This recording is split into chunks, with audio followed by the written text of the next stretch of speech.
And the Ultimate Fan Chat is back. Once again, the most unorganized podcast on the planet. And, well, the past hour, which no one is going to see, has just explains it all. Anyways, I'm Kris, and Dan Park, welcome back. What's going on, man? My friend, we have an amazing fight to talk about from last week, was it? Yeah, but first, I just want to talk I about want to know how your thoughts. unorganized we are. Like, how stupidly unorganized we are because it took us, like, what, an hour to get this shit organized? We have a lot of issues, which I'm hoping will be resolved once I make the move. And what I mean by that is I'm moving state, make everything nice. Content. There you go. Well, you're cutting out so much right now, so whoever listens is only going to catch like maybe 10% of what you just said. Wow, that's yeah. Again, one of the reasons why we've been so disorganized. It's just the quality. Is it pretty bad right now? Now it's working beautifully. So just mentioning before, yeah, I'm gonna be moving state happen. We'll get set up and everything will be okay and bring you, our fans, more content. Hopefully, yeah, that is the goal. That is the goal. And if anyone hasn't noticed, look, I shaved my head. Like it's not as long as it used to be. It's crazy. And look how dirty my arms are. Work life. All right. Yeah. Yeah. That's how unorganized we are. I got home from work, quickly did a workout, and then we started doing this. So, that's life. It's a busy life doing this crazy podcast shit. All right. Yes. As you were saying before, Dan, Yes. fights last week. There were some really, really good fights last week. There were also at least one really, really shit fight.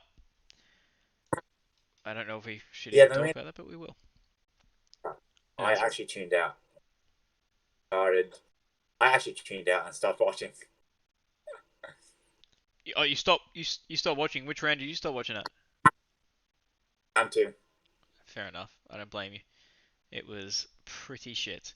Anyways, let's just quickly talk about the card because we had Sean O'Malley returning after what 2 years of you started saying Sosbra, but your pit's a bit stinky.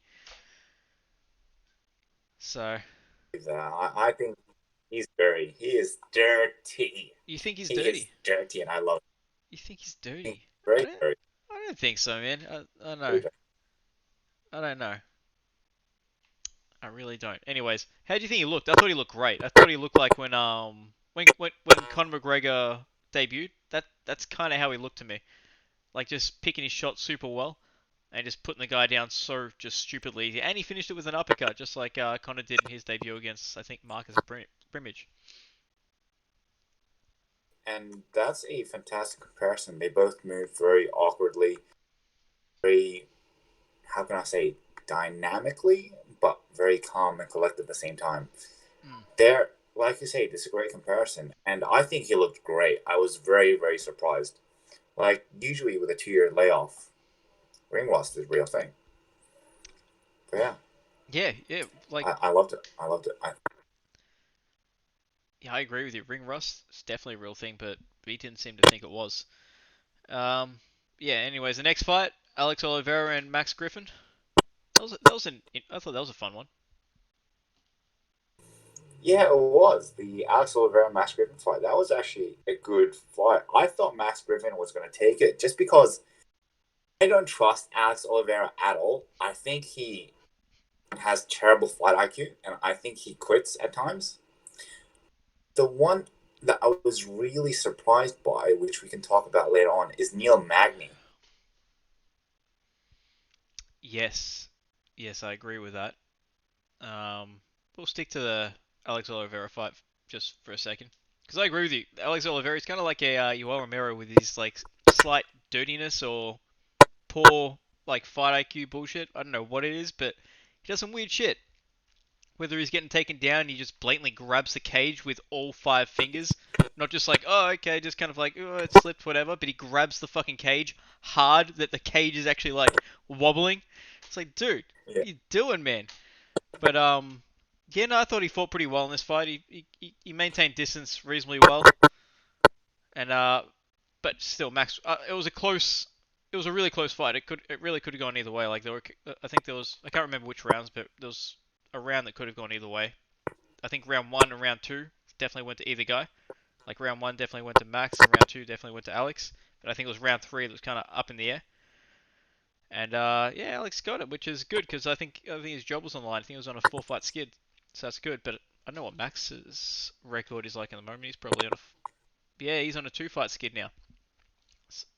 Well, he's lost four of his last five, so yeah, he could be on the chopping block next as well. So yeah, it was kind of a fight to see who goes.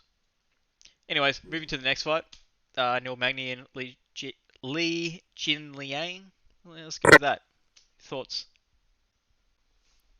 That was a really interesting fight because he has really changed his style. If you watch his fights from his early days, he'd come out really aggressive, really reckless, walk you down, go for it.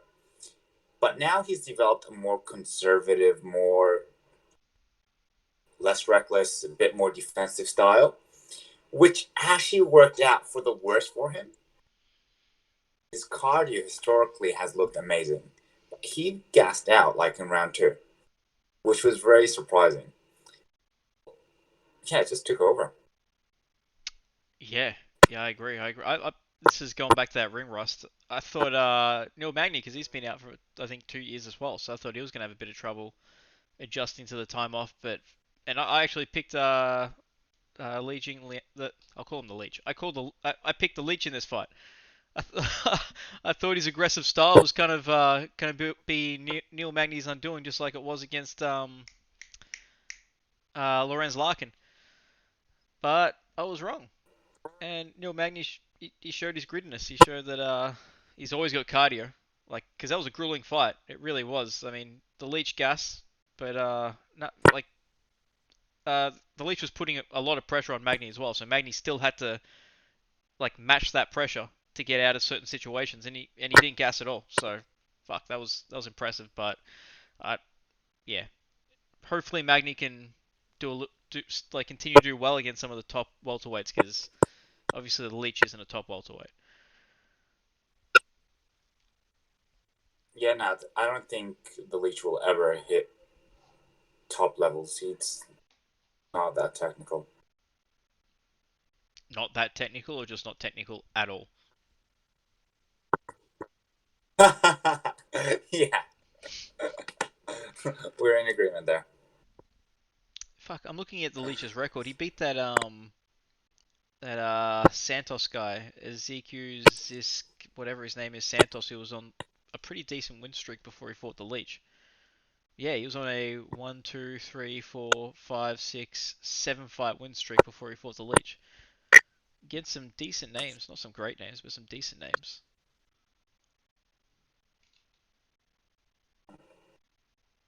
So Just yeah, shows you the level of competition. this is very true. Anyways, moving to the next fight, I had my favorite fucking finish of the night. Um, Benil Dariush and Jakar Close, they were playing some 50-50 fucking war in that second round, man. Like, I didn't know who was going to go out, but someone was going out. And I don't think they knew who was going out. I don't think there was any real strategy going into that, like, last, like, what, 20, 10 to 20, I don't know, maybe, we'll say 15-second, like, showdown where it's like, okay, I hurt you, now you hurt me, now I hurt you, now fucking let's just keep on going until someone goes down. That was fun. Yeah, very, very fun. Like, of the two guys, the one with the weak chin, historically, is Dariush. Yeah. So that was a surprising result. That was I loved it. I loved it because after round one, I thought Dariush was gassed. His legs were gone, and he actually was tired. But the man just has heart. The man has heart. I loved it, just like you.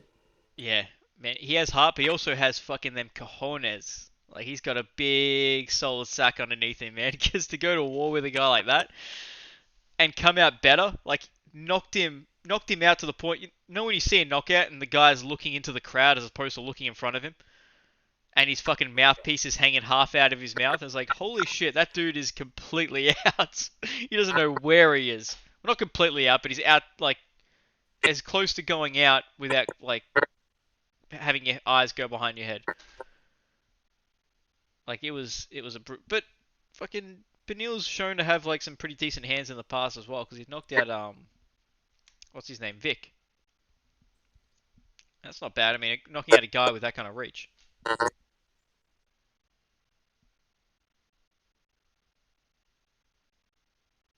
Yeah, Vic is no longer, a big thing. It was at the time. It was at the time. Yes, I agree. I agree. Anyways, that was my favorite I guess finish of the night. I mean, Shannon O'Malley was good as well, but that was my personal favorite. Let's move on to the potential fight of the year because this was a fucking war and a half. I'll let you start off. This was the people's main event, really, and I was very, very surprised with Weili Zhang. I didn't rate Weili Zhang. I didn't think she was bad. I again tipped her against Jessica Andrade. At the same time, it was because I was just went, Andrade is not that good. I don't rate Andrade, Mm. but I highly rate Joanna. I think Joanna is an absolute machine. And Weili Zhang, at the end of the second round, where she got hit with that front kick, she was done. And for her to survive round 3 and win round 5 was so amazing. This was an amazing fight. Joanna is an absolute maniac. Was looking at her. I was looking at this fight and I was going, Joanna, if she does a smart thing, which is, tap, tap, tap, move to the side, instead she chose to, dig deep, weight down, and just hang it out with Weili Zhang, who has greater firepower and has that knockout power. I respect these two women so much and rate Weili so high right now. Nah, I totally agree, man. Like I figured this would be a pretty like I thought it was a pretty good fight to begin with, but holy shit, like every exchange was just like so like you thought someone was going down. Like every exchange that they had, it's not like Joanna was getting the better of every single exchange. Like she was smashing the shit out of Wei and then Wei Li's just like, oh shit, or Wei Li was landing a big bomb, and then Joanna's backing up. It was like in every exchange they were both landing strikes. It was just ridiculous. And but one thing you was talking about the end of the second by the end of the second round. By the end of the second round, Joanna's face looked spotless, and Wei Li Zhang's face looked all kinds of messed up. And that's why, and I agree with you. Leaving the second round, I thought this fight's over because if Joanna fucking bruises with like, she's like part of the Diaz brothers. A light breeze will either cut you open or fucking blow your face up. So if her face is looking good and the person she's fighting, their face is looking pretty fucked up, it kind of shows that the strikes that the other person is landing really isn't landing as much as it seems. And yeah, so I just thought, holy shit, Wei Li's gonna Wei Li's getting fucked up here. Like it looks like she's landing good shots, but her face is getting like torn to shreds. And but yeah, that wasn't the case. Obviously, Wei Li came out, and that was kind of the story of the fight. Every round, Wei Li came out like a fucking bat out of hell. Like she was throwing straight fucking fire, and then she'd kind of like die off for the majority of the round, and then she'd kind of come back for the last say 20 seconds, and that was kind of like the last 3 rounds. That's kind of how it went, and I feel like that kind of went because Joanna was kind of changing up her game plan a bit throughout. Like she kept, I didn't know she changed. She was a stance switcher.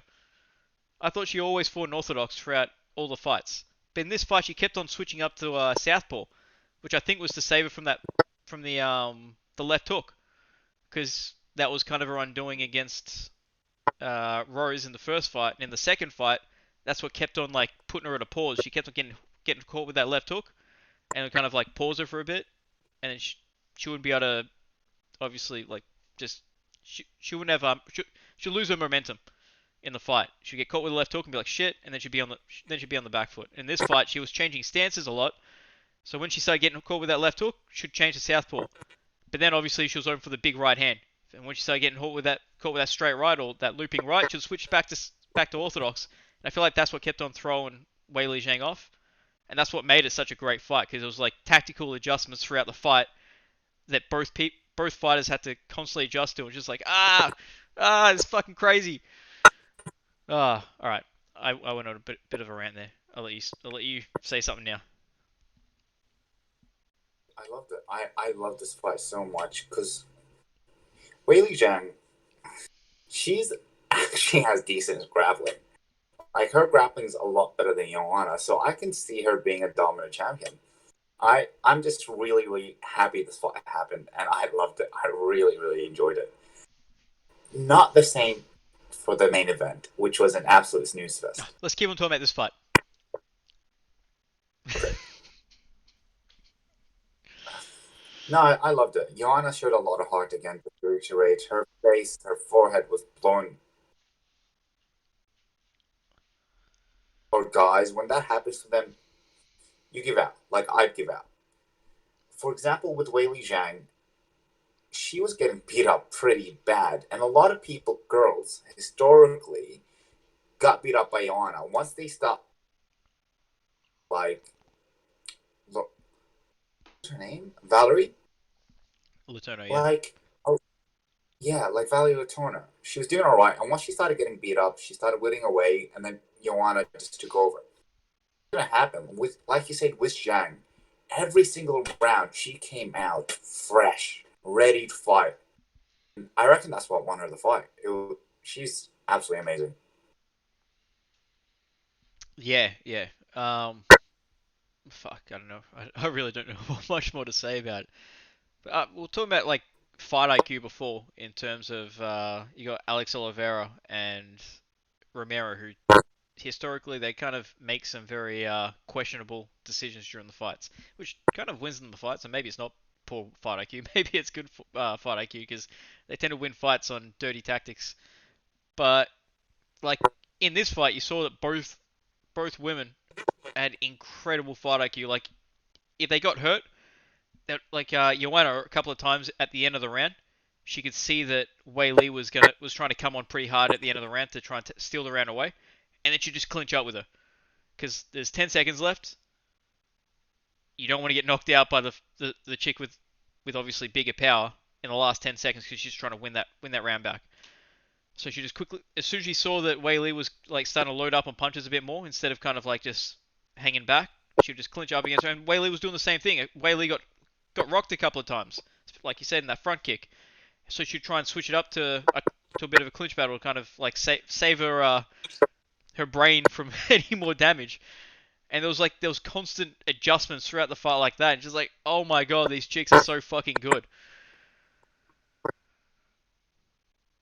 And yeah, I know. Yeah, as you said, the big fucking hematoma on the top of her head.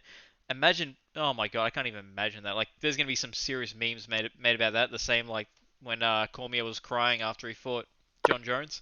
There's gonna be some serious memes about this one. One of my mates the other day said she looked like that alien from American Dad, which made me laugh pretty hard, but also makes me a bad person. Bad. Sorry? Just bad. Just like you mentioned, they just gave us like a fight of the year contender. It was absolutely amazing. So Yeah, which leads me to another question.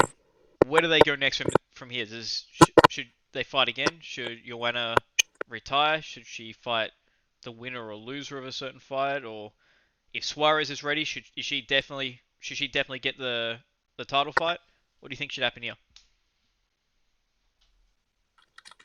if Suarez is ready, but she should definitely take it. But Dana said she still has neck issues, so that's not going to happen.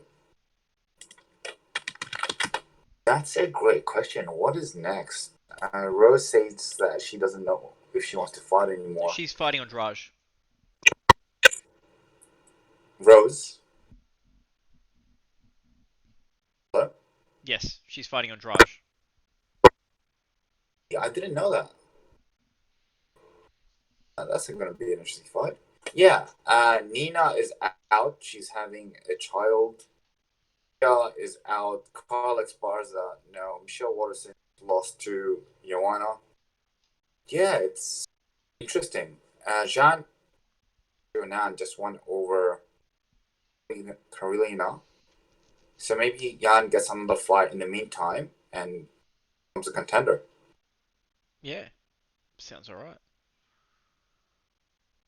Wait, so That's pretty wait, much it. did you say the lady that fought Kovacevic will fight for the title or fight JJ? Right? So who did you say will that I can't remember. I can't remember her name. The lady that fought Kovacevic, Yeah, Yan Shonan. I Yan think Shunan. something like that. Sorry, who do you think I she's think gonna? she who do I reckon she'll fight? Maybe Michelle Waterson. Michelle Waterson is above her. Carla, Yeah, really. Claudia, possibly Claudia. She doesn't have the fight scheduled. Yeah, those are the girls above her. yeah, I like that. Good. Yeah, division it needs to sort itself out for a while progress. Yeah, She deserved it. both these chicks need a rest, man. Like 6 months at the very least. Yeah. But I hope they fight again. But I kind of don't as well because that kind of those kind of fights are like the Kane and JDS fights. They take years off your fighting career. That is true. Anyways, enough on like exciting, amazing fight of the year candidates. Let's go to the main event, where for the first 3 minutes of the first round, Yoel Romero just stood there inside a shell and barely took a step forward or a step back or from either side. And Izzy kind of just bounced around him for the entire round. Izzy landed one strike in that round, and he threw, I think, Wow, three. wow, wow. He landed one, and he threw like three. That's significant and total. That's how that first round went. I was actually okay with Yoel Romero in the sense that his strategy clearly worked. In the sense that he won the first 2 rounds. But what really frustrated me is he didn't put his stamp on the fourth or fifth round. He just didn't go. He just waited for the perfect opportunity. And that really bothered me. Like I went, you just need to win one more round, mate. On the fifth round, you just go for it. Just you just have to go for it. But he didn't, and that's what lost him the fight. A lot of people are giving Yoel shit. Yoel did the right thing. Just didn't put a stamp on the fifth round, and that bothered me so much. And Israel, like you said, he just danced around him. He did jack shit, which is fair considering once he tried, he ate a massive right hand in the first round. But yeah, fuck that. I'm gonna get knocked there. Yeah, that's like I was having this. I was watching this fight at the pub with a couple of guys, and like as I was watching after that first round, I'm like, fuck, Yoel won that round, and like, no, he didn't. I'm like, yeah, yeah, he did. He's the only one that landed anything significant. That's the winner. And I was having that argument for like the rest of the fight with the guys at the pub as we're watching because everyone was getting upset at the fact Yoel wasn't doing much, but they couldn't see the fact that neither was Izzy. Neither guy was really doing too much because both guys knew that once they move, the other one is going to counter because they're both counter strikers. So they were both kind of just waiting. So, I don't know. And also, this idea of you have to beat the champ to be the champ type of thing, like you really have to go out there and make the champ look bad, is just stupid. I hate that because it's you judge the fight round by round. Whoever wins each particular round is the winner of the fight. And it's not, okay, who looked better in the fifth round wins the fight. It's who wins each individual round wins. Who wins more of these individual rounds wins the fights. So to be the champ, you have to beat the champ. It's a really stupid concept, and I hate it when people bring it up because it doesn't make any sense. You can beat the champ in a super close fight. You don't have to put a crazy stamp on it. No, I completely agree. What you said is absolutely right. And this goes back to the Dominic Reyes fight. I think Dominic won that. Yeah, and that's why this whole be the champ be the like that's why this conversation annoys me because only like one pay per view ago everyone was saying that Dominic Reyes won the fight, and that was a close as fuck fight. I'm not sad that John Jones won that. I agree that it was close and that Reyes could have won, but I'm not sad that John won. I mean, it was a close fight. It could have gone either way. If it went to Reyes, well, John allowed that fight to be as close as it was, so he lost his title. And this fight's no different. He's like, I felt as though you could have given three of those rounds to Yoel as well. And had Yoel won like that, that's still beating the champ. You don't have to put some crazy stamp. It's not the challenger that needs to chase the champion to win the fight. It's both ways. If the champion's not doing much either, then he has just as much right to lose the fight as the challenger does. Does that make sense what I just said? Yep, absolutely. I completely agree. So yeah, that's Wait, I think it's a thing. I don't think judges actually do that though. I just think they're incompetent. That's all it is. yeah, yeah. No, I'm just talking about when I'm like having these conversations with guys at the pub or like mates and whatnot, and they're putting out all these stupid fucking I don't know what do you call them? Just stupid shit. And just don't get into it. Just have fun with your I friends. They can't help it. I can't help it. I'm an opinionated individual. We're doing a podcast for fuck's sake. keto guy talking about like submissions. You just go, all right. Like you just go with it. You don't actually try to make a point. This is true. This You is get what true. I'm coming from? I only heard half what you said because you cut out. So, if you could repeat what you said. An Aikido guy giving you advice regarding submissions. Just go with it. You don't make a point. Yeah, no, that's fair. That's fair. But that's because you're being polite. When you're with mates, I don't know. You kind of want to have these discussions. They're kind of fun at the same time. I enjoy it. I talk shit about it later on. But the thing is, it's not just like when I talk to my mates, they say this shit. It's also people like in the media. It's like Dana White at the press conference saying this kind of shit, and everyone's like, "Oh yeah, if you, it's Ewell's responsibility to chase Izzy." But it's like, no, it's not. It's both guys' responsibility to fight each other. It's not just one guy's responsibility to win the fight because he doesn't have a heavy belt around his waist. I don't know. That's just it's I something that completely annoys me, agree, my friend. and I guess I get stuck on this shit because the fight was particularly boring.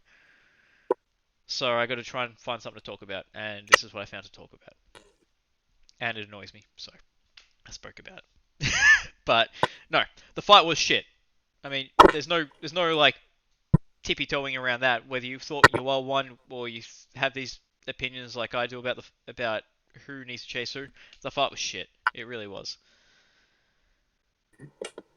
But that doesn't mean that both guys put like a bad performance. If that still makes sense, I still thought that, as you said, Yoel had the perfect game plan. He had Izzy kind of like, what the fuck do I do? Which is not easy to do. And the fight was contested on the feet for the majority of the fight. So if you're doing that to a striker of that caliber, you're kind of doing the right thing. And at the same time, Izzy was finding ways to land strikes through that fucking 100% defense shell. So they're both doing the right things. It's just not much could be done. Same when Woodley fought Damian Maia. Everyone was criticizing him. That was a boring fight, but he stopped like 30 fucking takedowns against Damian Maia, Yeah, and Damian Woodley Maia was did it. never in that fight. It was a complete and utter domination. So boring fights, they may be boring, but it doesn't mean both. It doesn't mean that the guys that went out there put on a shit performance. That's all I'm trying to say. Yeah, no, I agree. Woodley did his job. Exactly. Alrighty. Exactly. Anyways, let's hope that fight never happens again. Moving on. Shall Shall we talk about the fights this weekend? This is a sneaky good card. It's a sneaky good card. I got my Peruvian brother on there. Barzola. I'm half Peruvian, motherfuckers, and that guy is Peruvian. Oh, Against Runny Yaya, yeah. yeah, he's fighting. Yeah, What was that? Are you speaking? I can't hear a word you're saying. hello. There we go. Right. Right, can you hear me? Mm-hmm. Okay, and the reason why it's an interesting fight is because a sloppy striker with very, very, very terrible rep. He's absolutely shit. But, but here's the big but. He gets you to the ground. He's a nightmare. He's like Damien Maya, where he has that crushing top game and incredibly high level Brazilian Jiu Jitsu. So if Yaya can get Barzola to the ground, he really should dominate. I don't see Barzola any issues on the ground. But if Barzola keeps it standing, he should win this easily. Basically, just take the Simone route. And it's a really interesting fight. From that sense, it's like both guys have weaknesses they can both exploit. So, have you ever seen Yaya fight? Yeah, mate, we watched that. I think we watched the. What's his name? Fuck it. Who did he fight? I can't remember his name. The one you just mentioned. Simone? Yeah, Ricky Simone. When he fought Ricky Simone, we watched that one together and we were laughing hysterically because we're like, this guy has got the most amazing jiu-jitsu, but he's got no way of actually applying it to his fights because he's got no wrestling and his striking isn't dangerous enough for someone to go, oh shit, I better take you down. Or he doesn't have big power. Normally, if you got like a wrestler or a jiu-jitsu guy and they've got big power, then you might well, this is a bad example because the guy that didn't have big power, but Nate Diaz against Conor McGregor when he started gassing out, I was like, oh, fuck, I better take him down, forgetting this guy's a black belt. And then he got choked out. So, yeah, we're laughing watching that fight because, like, there's no way that he's going to win this fight. But he did rock Ricky Simone like 3 times, which is like, Ricky Simone, what are you doing, man? What are you doing? What are you doing? Yeah. Oh god, that was hilarious to watch. I remember that. Yeah. What are your thoughts about the fight? About that fight, I've got the same opinion. I mean, if the fight goes to the ground, well, Ronnie Yaya is going to fuck him up, but whether or not he has the ability to take it there, he should. I mean, Barzola, I love him. He's my Peruvian brother. Not many of them out there, but I haven't seen too many great things from him, so I'm not too hopeful. Alrighty. Another fight is, remember how we talked about the Leash versus Dos Santos? Yes, Is fighting Alexei Konchelko. He's the M1 global champion who was undefeated before coming to the UFC. Now he's 20-1 after having fought Gilbert Burns. yes, I have seen him fight, and I was impressed because he fucking dismantled Thiago Alves, which doesn't say a great deal at this point because Alves doesn't have a chin, but Alves still has good veteran instincts and decent technique. So when he beat him, standing up the entire fight, I was impressed. So this should actually, what we should make a thing on every card that we start talking about. We should pick the fight of the night, and I think this will be fight of the night Really? I'd like to know your thoughts as to why. because Dos Santos is a fucking just crazy person. And this Alexi guy, he's a pretty technical striker. So I feel as though when you put like some crazy person against a technical striker, the technical striker is constantly trying to survive, and normally by trying to survive, he's winning the fight by landing the better strikes because he's countering an aggressive person. Assuming Dos Santos doesn't go out like early, that that always for me that makes an exciting fight when you have an aggressive person against a counter striker. If you have two aggressive people, normally it's really fun for about 2 minutes, and then it just gets really sloppy. But when you have one aggressive person and one really technical person, it normally becomes a really good fight, in my opinion. It's not a golden rule by any stretch, but that's my opinion. That also could lead to a quick knockout because you got one guy running forward straight into a punch. Hmm. That's something to look forward to. Uh, I think Alexei is a very, very passive fighter.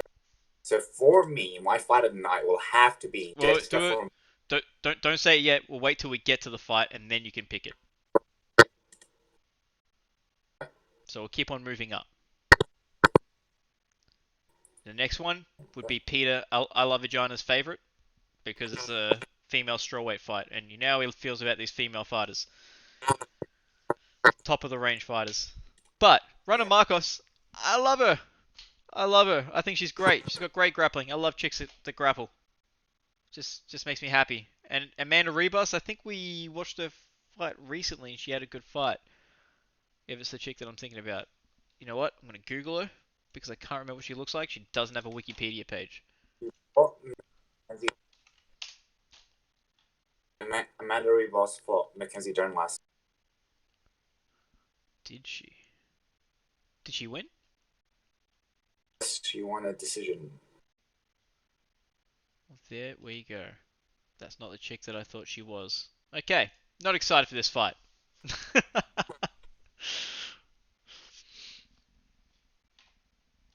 Okay, I got Rana Marcos for this fight. I assume she's going to take her down and either choke her or take an arm home or something like that. Thoughts? I would have thought that way too, but after the Mackenzie Dern fight, I was like, she actually has decent takedown defense, and once she gets taken down, she knows how to get back. So I'm going to see her basically doing the same to Randa Marcos as she did to Mackenzie Dern. Fair call. That's a fair call. The thing that Marcos has that Dern doesn't know is experience. And she doesn't have great striking, but she has better striking than fucking Yeah. Mackenzie Dern. Mackenzie Dern striking is Fine. like, hooah! Yeah. Actually, I'm frustrated with jiu-jitsu fighters these days. Like, the issue is like you have amazing submissions, perfect defense with submissions. You can't get there. You have little wrestling, no striking. So that's if someone just purely trained jiu-jitsu. You know what I mean? With nothing else. That really frustrates me because people go into fights like Mackenzie Dern, little takedown and little striking, and it's like it just doesn't work these days. I think. No, no, definitely doesn't. Definitely doesn't. You gotta have if you're gonna revolve your game around jiu-jitsu, you gotta have a little bit more than that. Like Gilbert Burns, he's gotten really good in his feet now, and Damian Maya, he's hasn't gotten really good, but he's gotten decent enough on his feet, and he's added like a couple of really good takedowns to his game. Not a great deal, but a couple of really good takedowns. Damian Maya is a great example. Like if you're gonna be a fighter, get yourself good, solid takedowns to get it there. Yeah, he did it the perfect way. He only has like maybe two go-to takedowns that really work. Like I think there's a single leg, and I don't know if there was like a trip or something. I can't remember. But the single leg is his main go-to takedown. But he's gotten really, really good at it. Not many guys can stop it.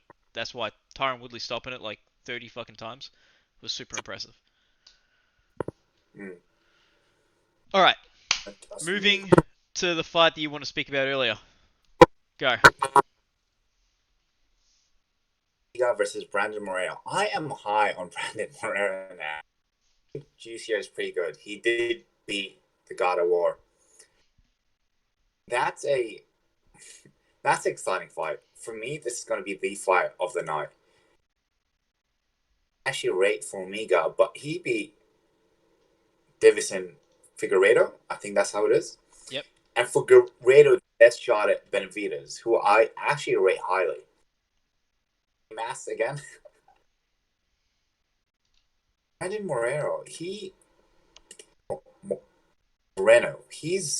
just beat Carl France in striking, and I was really surprised.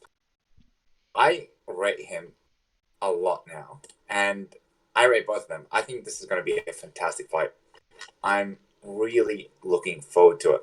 And the reason as to why is because a lot of Formiga's opponents were really afraid to be taken down by him. But because of that, they don't want to push the pace because if you're coming forward, like you might get double legged. Brandon is good on the ground, so he's not going to have those same issues. So it's going to be really interesting because I think Brandon's going to be a lot more reckless and like the striking, but I think it's going to work for his favor. I think it's going to be a lot of fun, which is why this is going to be my fight of the night. That's a fair call. That is a fair call. This could be like a really fun grappling match because obviously, as you said, Formiga, great jiu-jitsu. Not many guys want to go to the ground with him. But yeah, as once again as you said, Moreno, he's totally fine going to the ground with anyone. That's 90% of his game. He wants to fight to go to the ground, but a lot of guys he can't take down. So that's why he learned to strike and beat Kai Kara France in a striking fight, which was super surprising. We did a video and we spoke about that fight as well. And we both thought, yeah, he's not going to take Kai Kara France down, so he's going to lose in the striking. He didn't. He won. It was like, what? What the fuck's going on now? So yeah, I agree. It's gonna be a fun fight. It's gonna be a very fun fight. But yeah, I don't know who to pick. Don't know who to pick. I guess I'd go for fuck Moreno.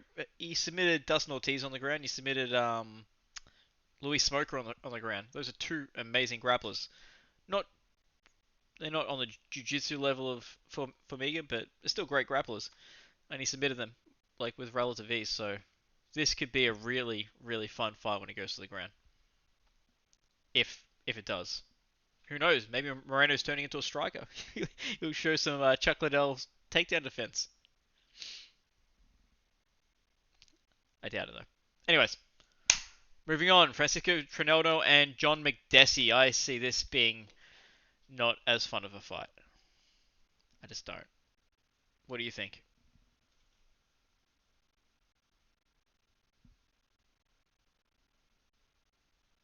Are you there? Oh no.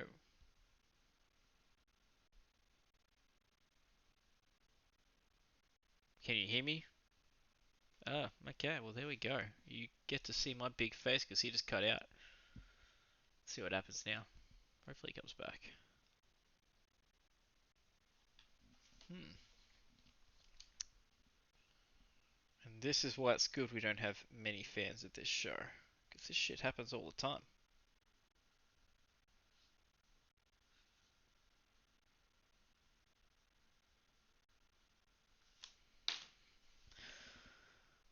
Fuck, we barely made it through.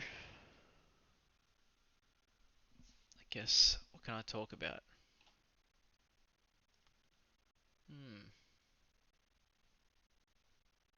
Let's talk about Masvidal. He's a cool guy. You like him. He touches the back of his ear so he can hear things. Oh, homeboy might be back. Hello? There he is! I can hear Technical you. difficulties. We're good. What the fuck happened there? What happened there? Technical difficulties. Fair enough. All right. I should put my lights on. Yes, now we can see your pretty face. Okay, there we go. So what happened there? How come you cut out?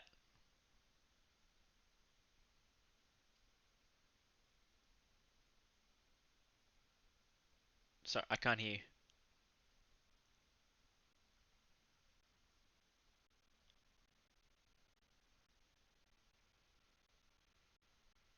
Can't hear a word you're saying. Can you hear me? Because I can't hear you. Right now, hello, can you hear me? I can hear you now.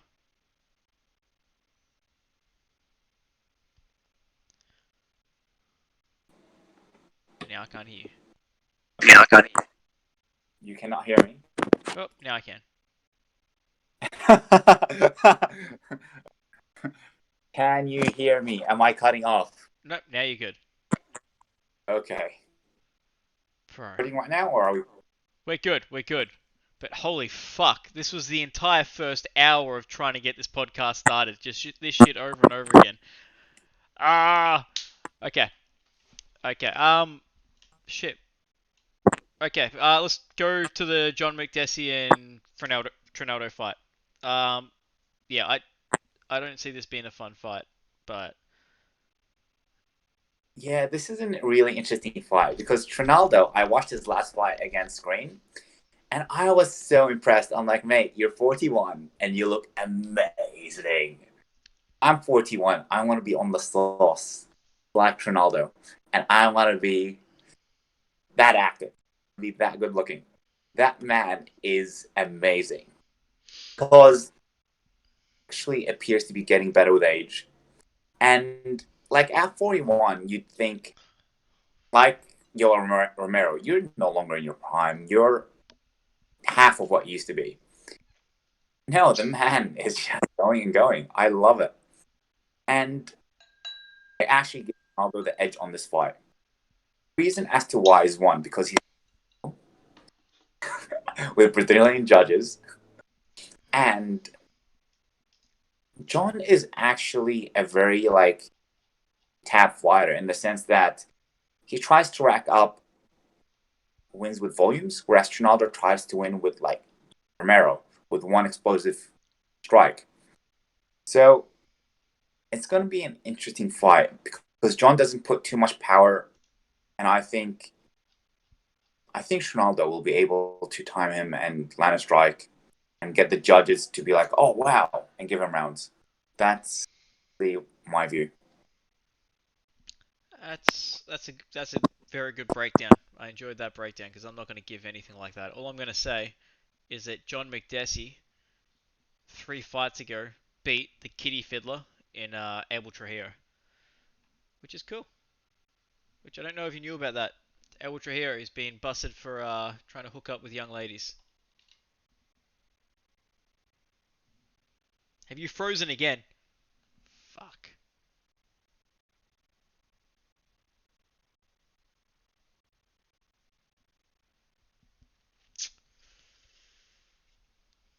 Good times, good times, good times. Okay, maybe I'll just quickly run through these fights. Johnny Walker, Nikita Krylov. Nikita, he's had a pretty good run. He's had a pretty good run. He lost his last fight against Glover and he lost against Jan Blachowicz, but fuck, those are it's a former title contender and a current title contender. But he fucking choked the shit out of OSP, which is good. Beat Fabiano Malignado, which is also good. Yeah, he had a good run outside the UFC because he lost one fight and he left against Misha Sokunov. But then he had a really good run outside the UFC, came back, and it's been kind of spotty. That's because he's been against the top of the heap. But fuck, it's a tough fight for Johnny Walker. It's a tough fight, especially coming off that previous knockout. But Johnny Walker has been working with some pretty good trainers as of late, so this could be interesting. I guess I'll give it to Johnny Walker because he'll come out like a bat out of hell and just go nuts. Don't know why I'm picking fights. I hate picking fights. Fuck it, but I'm gonna pick it. Oh, oh, he might be back. He might be back after cutting out Can for you a hear me? second time. Yes, I can hear you, good sir, and so can the audience, and they're probably glad because they've had to Could listen hear to you my. before, but Oh, and he's gone again, ladies and gentlemen. Back to the fights. Johnny, yeah. So I'm picking Johnny Walker just because Well, I shouldn't be, but I will because he's a man on a hype train, so I might as well jump on. Let's see, Hanato Moicano. Man, I was so fucking hyped up on Hanato Moicano. So hyped up. Now he's going up to lightweight after losing via stoppage to Elder and uh, Chan Sung Jung, well, Korean Zombie, which that makes me so sad. Both were. A lot of issues. Whoop, hello, Hello, hello. I can hear you. Discord is just having a lot of issues. Where were we? Johnny Walker against Nikita. That's going to be an interesting fight. Yes, do your breakdown on it. I actually don't know because it's really hard to gauge Johnny Walker. I mean, you look at his fights and he's either been knocked out pretty quickly by Corey, or he pretty quickly knocked out other people. So you just don't get a feel for him. You don't know what he actually looks like. Like, for example, watch his fight against Justin Ledet, 15 seconds KO. Misha, 36 seconds KO. Corey Anderson, 2 minutes KO'd. So I don't know how to rate him. I don't know how to feel him. What do you think? Well, in your absence, I went through my quick breakdown of this fight, which was shit. Um, yeah, I feel the same way, man. I don't know how to judge Johnny Walker because he always comes out like a bat out of hell. He tried the same thing against Corey, and it just didn't work because he came up against a more experienced guy. But and yeah, fuck, as you said, man, it's hard to get too much from watching a guy who fights for like 30 seconds. Yeah. Like yeah, it's almost impossible to know how his fight with another experienced guy when he just previously lost to a guy that isn't a title contender anymore, but kind of was that time. He's never been at that level, Corey Anderson. So it's hard to judge. Like you're gonna go up against a guy in Nikita Kriev who's experienced as fuck. Mm. It's a hard fight to pick because Misha Serkinov, he's also experienced as fuck. Khalil Roundtree, he's been through the trenches as well. Not as many fights, but he's been through the trenches. He's fought some real decent dudes, and he knocked them guys out quickly in the first round. So I don't know. It's hard to tell. I'm gonna go with Johnny Walker simply because I love whiskey. Okay. Yeah. All right. The next fight is going to be interesting. Renato Moicano. Man, Is he making his lightweight debut? he is, and I'm sad because I love Moicano. I do. I really do. I think he's a great technical striker, and god damn it, he's been finished twice in a row. Mm. That is true. That is true. I actually don't rate him that much. I picked Jung. I picked Jose. So yeah, we don't share the same feelings there. That's fair. But That's if fair. you look at it, you're absolutely right. When you go, like, I rate Calvin Kattar. So you're right. He beat Calvin Kattar. He beat Cub Swanson. Those are good fighters. He was beating Ortega until he shot for a takedown and got guillotined. He beat Jeremy Stevens. So you're absolutely right. If you look at his record, he is a good fighter. Just like you said, a good technical fighter. Yeah, no, he is. I think his main problem is he just I don't know. This could be a bit of a silly thing to say because I guess no one likes this, but he doesn't take damage very well. As soon as he gets kind of hurt, he kind of makes silly decisions. Like against Ortega, he kind of shot for that takedown. Like you went Conor McGregor style. Like you're shooting on a takedown on a guy who's got who's known for his submissions. But he did that because he was starting to get hurt. He's starting to get hurt in that fight, and then he shot for a takedown because it wasn't at the very end of the fight. It was what 2 minutes and 59 seconds. So you still got to last 2 minutes with this guy. Mm, that is true. Same thing with Aldo. He got hurt to the body, and well, that just he made some silly decisions. He went down against the Korean Zombie. That's a different story. He just got put out pretty quickly.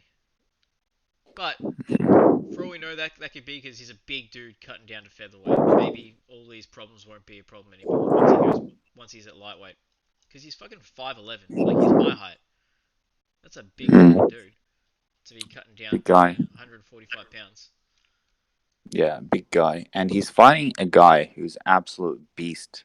Knocked out Marco Polo Reyes, the mirror. This guy has a lot of power. So you're right. If he does get hurt, he's going out. Yeah, so it's probably a pretty bad matchup for him, yeah. Because I haven't seen this other guy fight who you're talking about, but fuck, oh he knocked out Must Seen Hell KO knee. Oh, I think I watched that fight. Yeah, shit. Oh, was that the bloody video? Our the one of the owners at Scammer sent a Ah, I video of think it Martin Hell. was. I think it was. I hope so. Oh man. Doing an Imanari roll Yeah, and head first into a knee. Yeah, that's hilarious. That's not poor it's guy, funny. but it is funny. Hmm. Anyways, How do you think this fight goes out? Like you said, if he keeps him, I mean, technically bang yeah, bang bang, he if he should win keeps it. him at range, like he's good at keeping guys behind his jab and landing like leg kicks inside and outside, just constantly, just tap tap tap tap tap, and eventually breaking fighters down.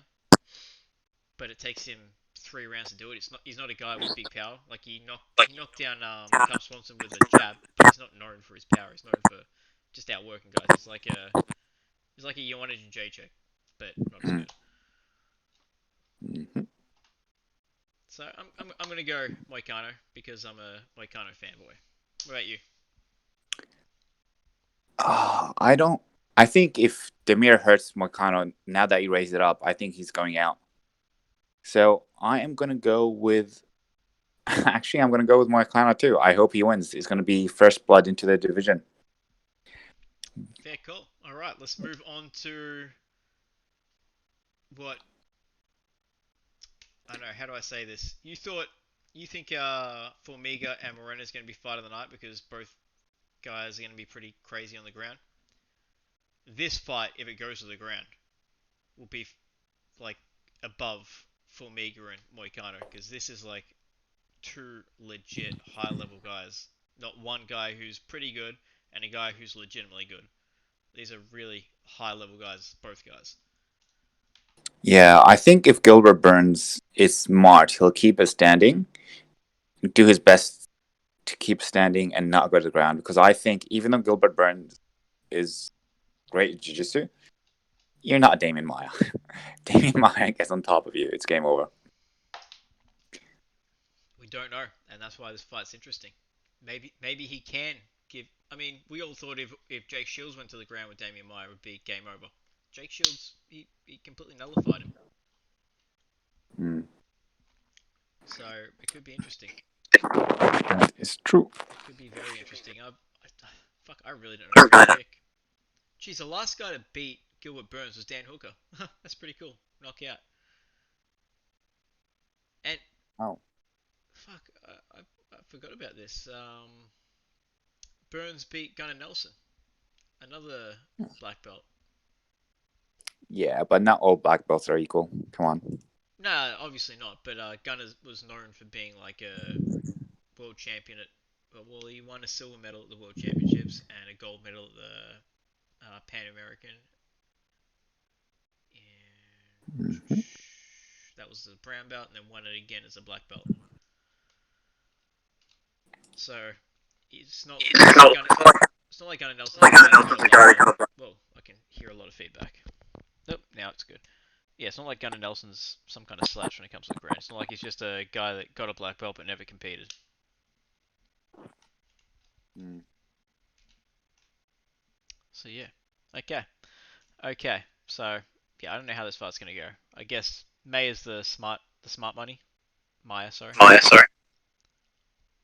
You there? I'm actually gonna go with Gilbert Burns. Maya is just a bit too old. Too old, Yeah, 42. The man's old. mate. 42 ain't old to a Brazilian in Brazil. A juicy Brazilian. Hey, that's not what I said. I said a Brazilian in Brazil. Okay. There's a difference, kind of, but not really. Alrighty. This is the fight of the night, actually. Kevin Lee versus Charles Oliveira. Oliveira, I am loving his fighting style now.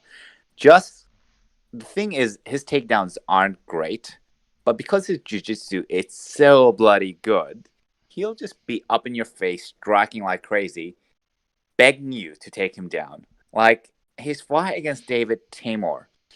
I rate Davis stand up, but he nullifies Davis stand up by making him think about the takedown too much, by making him think about, oh crap, if I get taken down, I am stuffed, which really destroyed his tempo and rhythm with the stand up. I am loving Charles Oliveira right now. That man is amazing. You know, I agree with you. That David Tamor fight, that really threw me off guard. I didn't expect him to really hurt Tamor on the feet as much as he did, despite the fact that, as you said, it was because he was trying to anticipate the takedown. But fuck, man, he lit Tamor up. That Tamor was, I don't think he was ever in that fight. Mm. And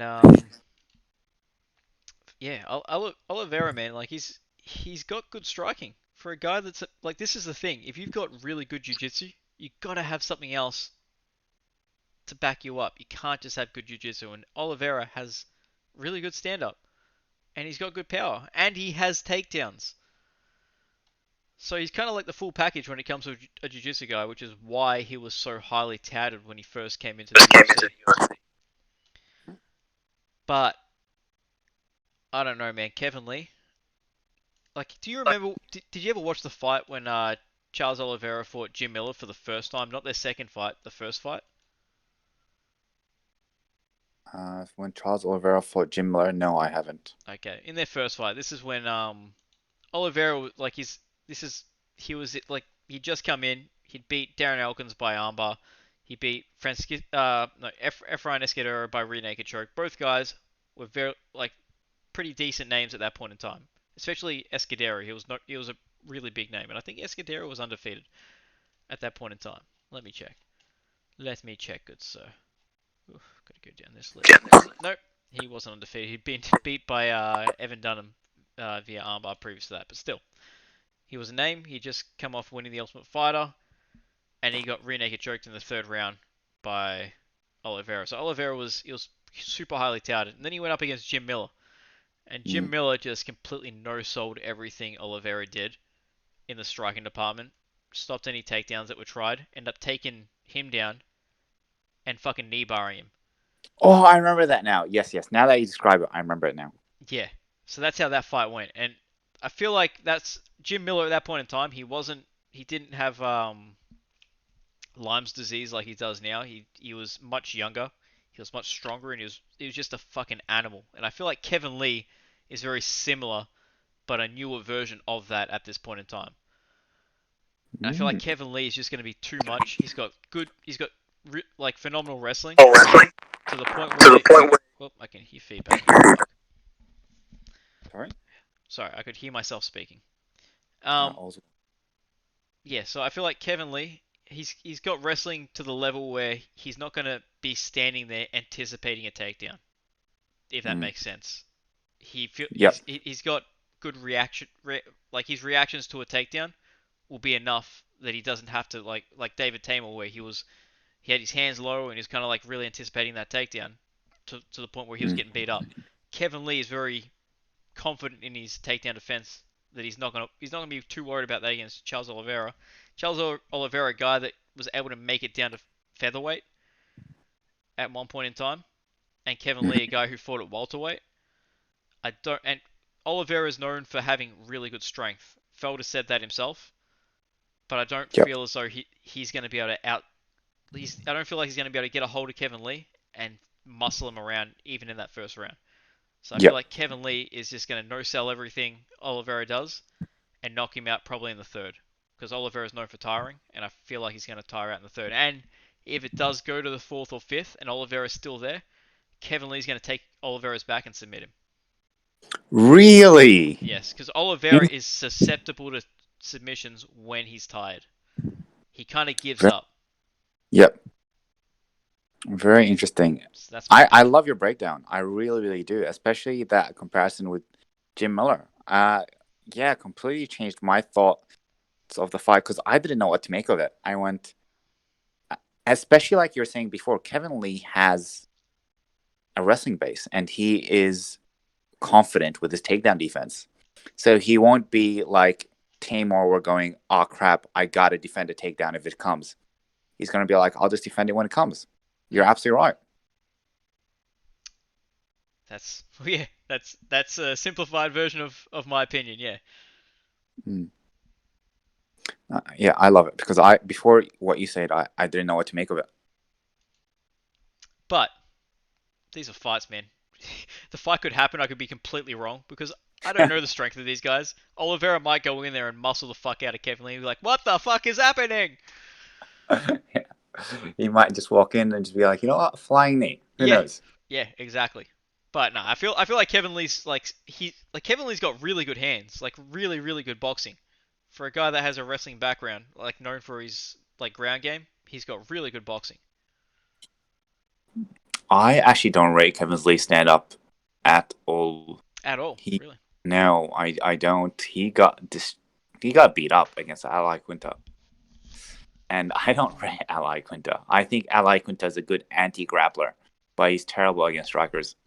Mm. And there's a Well, reason for that. I feel like I don't know what happened in that fight against Ali Quinta because I feel like that fight was his to win, but he kind of just gave it away. I don't know what happened there. It's just that Ali Quinta anti grappler. That's what it Well, is. I think Ali Quinta is good against people that are just going to throw hands with you and try and take you down. But against anyone that's going to try and do anything more than that, he struggles.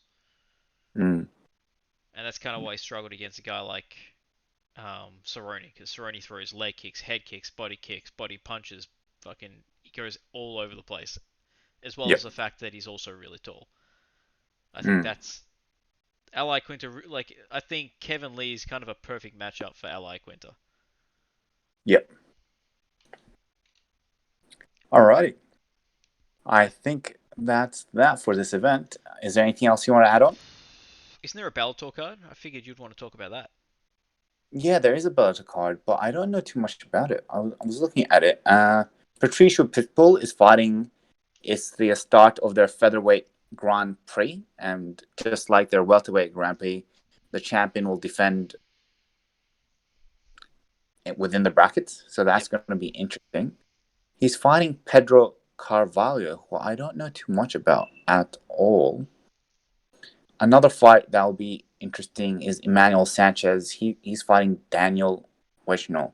Emmanuel Sanchez is the most technical fighter. He's a very reckless fighter, and he's very entertaining. So he's really good to watch.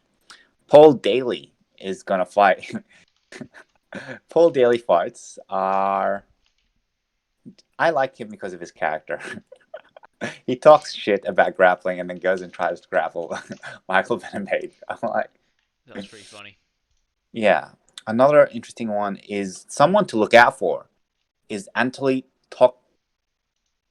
He's one of Fedor's proteges, and that man is juiced to the grills, and he fights well. So yeah, not much to say about the card though. I want to see a picture of this juicy man. Oh shit! Yeah, he's a pretty big dude, isn't he? Mm-hmm. He loves flexing those seps. In every photo I'm looking at him in, he's flexing those seps. Yep. Okay. Oh. Matt Mitrione fighting Honey Marcus because didn't you say Homeboy got busted for steroids again? Yes, Josh Barnett popped. It's like, mate, at this point, just oh god, Josh Barnett and popping. Wow. He fought that hard against USADA, and then in his his first fight outside of the UFC, he pops again. Yes. It just kind of like, oh, fucking hell. It's like all these guys arguing with USADA about how they kind of like doing all this, they're being unfair and yada yada yada, and he goes out there and does this. It's like, ah, It's ah, pretty bad. it's just so annoying. It's fucking annoying. Ah, man. Ah, well. What you gonna do? I guess you'll watch Patricky Pitbull Ferrer fight because that should be fun. He's great, that guy. Man, Yeah, I agree. he's I'm gonna watch that Bellator card just on Saturday. that's on So it's gonna Saturday. be... Ah, nice. But are you gonna be wrestling? No, I am out of wrestling. I already said goodbye. I'll Oh, come back later once everything is set up. but aren't you still in Victoria? Yes. So how come you don't come? Well, also because of the virus, I'm just like, yeah, I'm just gonna stay safe. Oh man, pussy. Yeah, I got old parents, mate. They're both near 70. I'm like, yeah, I can't risk that. Ah, fair enough. Fair enough. So we'll see how it goes. Fair Alrighty, my friend. enough. So I'm just Isn't? going through. Hey, Nick Newell is back. Yes. Nick That's Newell is fighting too. and so is Leslie Smith. There we go. Ah, Kevin Ferguson. That's cool. You know who that is, yeah? Kevin Ferguson, is that Kimbo Slice's son? Yes, Baby Slice. Yeah, I don't rate that guy at all. He's pretty You, crap. you don't have to rate him. It's just fun to see Baby Slice. Mm. Alrighty, man. Let's call it. This has been a long ass podcast and it's had a lot of fuck ups. So, and I'm hungry. I'm fucking hungry. I did not expect to be doing this till 9 o'clock. We were supposed to start at like 6:30. Yeah. Well, the same as you, I'm going to get some food. Thanks again for this, and yeah, looking forward to It's more. all good, man. Thanks for doing it. And oh, did you want to mention any of our unofficial sponsors? We always want to thank Scam and Gym. It has been an absolute fantastic place to train, work out, and in all honesty, it's what brought us together. And It's also want to thank Aussie Pet Doors, the best pet doors in Melbourne. So if you need a pet door, please contact Aussie Pet Doors. Pet Doors.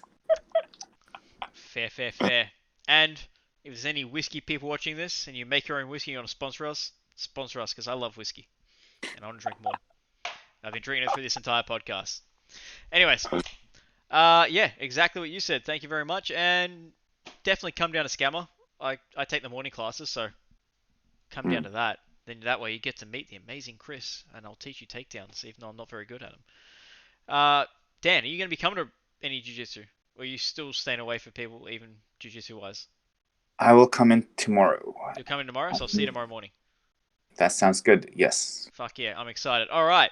Anyways, peace out, y'all. Enjoy the fight cards and listen to some music as we depart. Thank you.